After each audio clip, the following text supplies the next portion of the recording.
Once you've got a sense of what you want out of life, what you want for yourself, what you want confidence for, and what it's going to do for you once you've got it.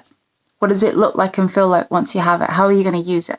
Once you've got a greater understanding of that, I want you just to spend a little bit of time. It's entirely up to you how long you spend on this.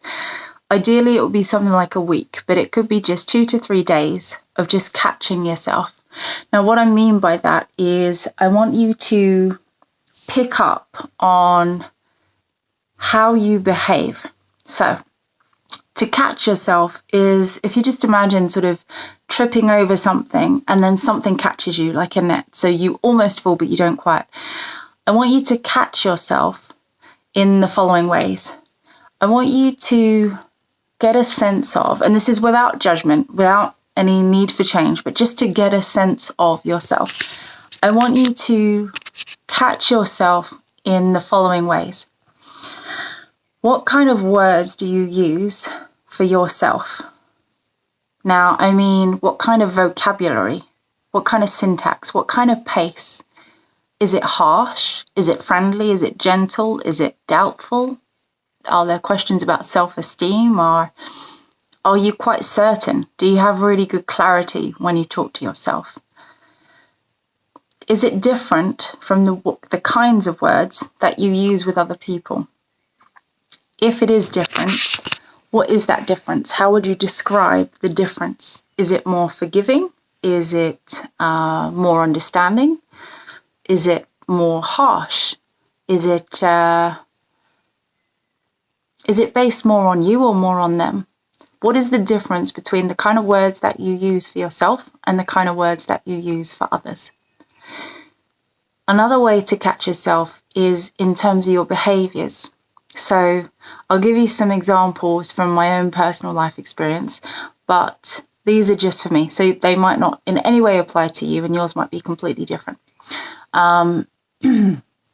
When I'm sitting down on a chair and I'm sitting at a table with others and I feel a little bit nervous, I find my toes curling under. It's because I don't want to have a sense of being grounded. I feel like it's not my space. I don't feel confident there, so I kind of want to lift myself a little bit and not make like a permanent print on the floor.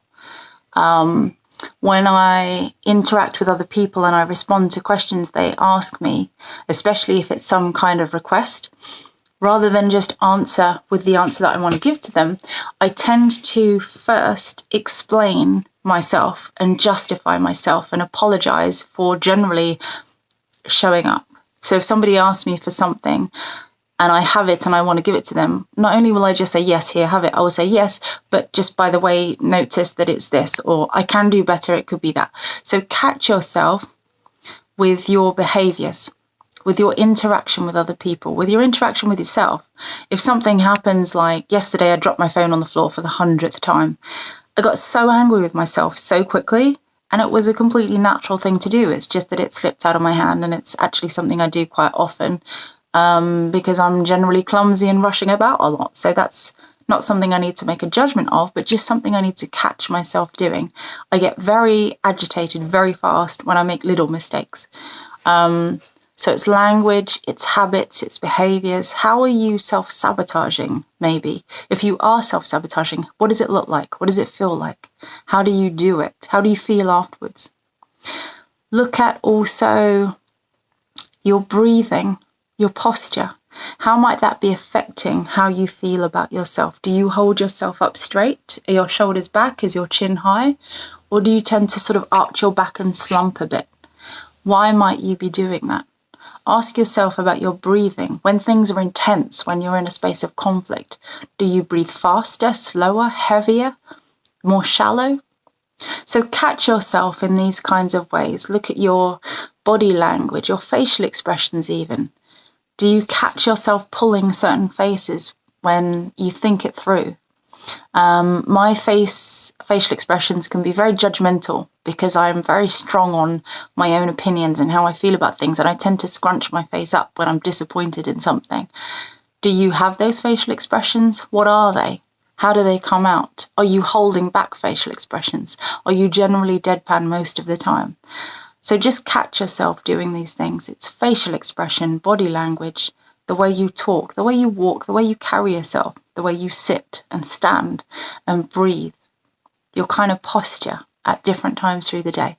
So take the time to just look at your behaviours and your habits and catch yourself without judgment, without any intention of change, but just to recognise, what does it look like and feel like when you're doing these behaviours?